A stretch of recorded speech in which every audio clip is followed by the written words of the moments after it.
Ford Motor Company is a world-renowned automobile manufacturer. Honestly, if you have never heard of the company, then you are probably living under a rock. Founded in 1903 by Henry Ford, the company has quickly grown to be the manufacturer of many commercial vehicles, including luxury cars. It is also responsible for single-handedly bringing in methods for large-scale production to the world.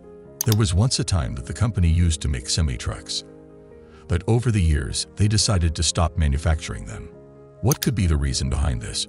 Welcome back to Truckers Club. This is your favorite host, Big Mike. If you are curious about the unexpected stop in the production of Ford semi-trucks, then this video is your cup of tea. Without wasting any time, let's get started. The large automobile manufacturer started producing various types of trucks in 1948. They made semi-trucks like dump trucks as well as sleeper tractors. It is widely known that the beginning of the production of semi-trucks by Ford was the F-Series pickup Ford trucks. The model series gained the title of the best-selling truck for the fourth consecutive year. It is also known as the top-selling truck in America, surpassing 640,000 vehicle orders in 2022. Over the years, these trucks consisted of better technology and smooth working gears and series like the L-Series, also known as the Louisville truck. The demand for Ford semi-trucks was never stopped, and nor were they out of stock. Ford kept on producing and producing more and more Ford semi-trucks. Although they changed hands with another company, the Ford semi-trucks remained as Ford trucks. For this, they even have a partnership with Ford Otosan, which is based in Turkey. This caters to Ford trucks in the European market. Through insider reports, it is said that in the 1950s, Ford made increasing commitments to the heavy truck business not only in North America, but also in Europe and South America. Due to this commitment, the Kentucky Truck Plant (KTP) was built, which by the way was the largest heavy truck plant in the whole world back in the day. In fact, such a heavy amount of investment was strongly supported by Ford chairman Henry Ford II, who was highly involved with the launch of the famous L-Series heavy truck product line. It goes without saying that the L-Series was one of the best heavy trucks to be ever produced. Expectedly, the business was a success. However, the underpinning of this success was the market that existed prior to the promulgation of the Surface Transportation Act of 1982, which changed the rules of trucking in the U.S. Back in 1997, many years back, Ford decided to sell the rights of a few of the semi-tractors models to Freightliner. If you take a closer look at the end of the business, you will eventually realize that this decision was made so that the production of the semi-truck will not stop. This is also the time when the company faced countless problems in the mainstream automotive industry during the years 1979 to 83. During those years, regulation, energy costs, and increased competition became obstacles in the course of Ford's success. At the time, the heavy truck market's new investments were changing, and thus, Ford's heavy truck business was short of capital. This problem increased when a careerist executive who misused the business in executing an internal power play emerged. As a result of all of these problems, even though the company started strong in its vocations, the brand itself slowly fell out of step in the on-highway Class 8 market. Have you been enjoying the video so far? Subscribe if you want to keep updated with the latest developments in trucking technology and be the first one to know when we release a new video about the future of trucking around the world. The heavy truck business was not starting to lose its touch in Europe, and that was the beginning of the struggle.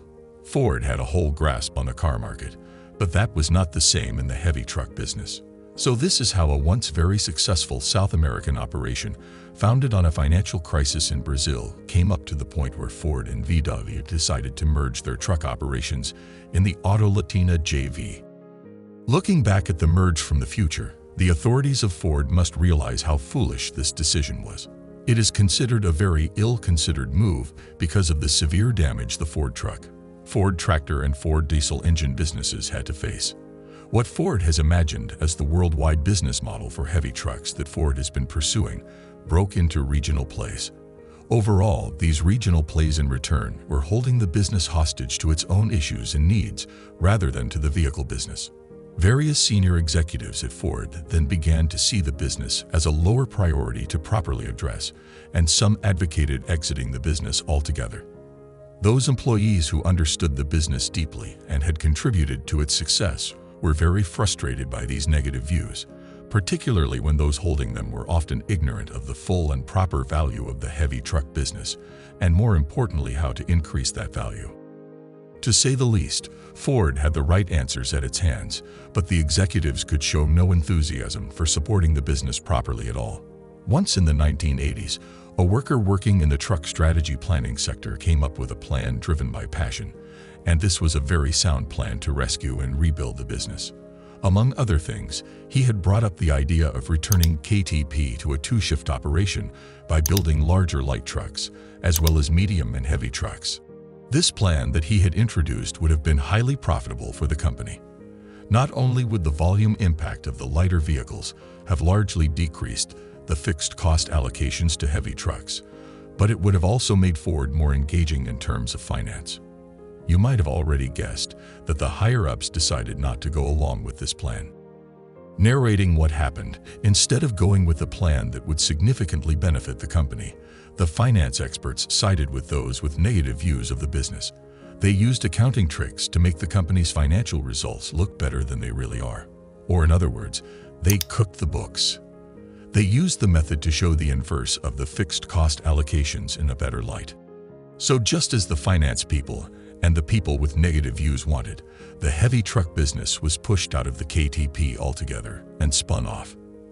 In the same interval, Ford dumped the European business to Freightliner and recently abandoned the business in South America. The successful Ford Otosan business, based in Turkey, was now all that remained in Class 8. At some point in time, Ford was the center of the heavy truck business in North America and could have spread this globally. They had a whole plan to make their heavy truck business a success.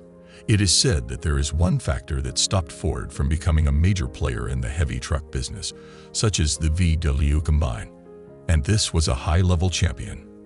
Contrasting with Ford, VW's leader Ferdinand Piëch had faith in the efficiency of the business and pursued it with all heart despite the risks involved.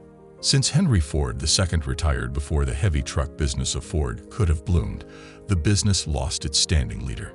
Bill Jr., who was the leader when the semi-truck business was in crisis, accepted it himself. He was not the right man for the job.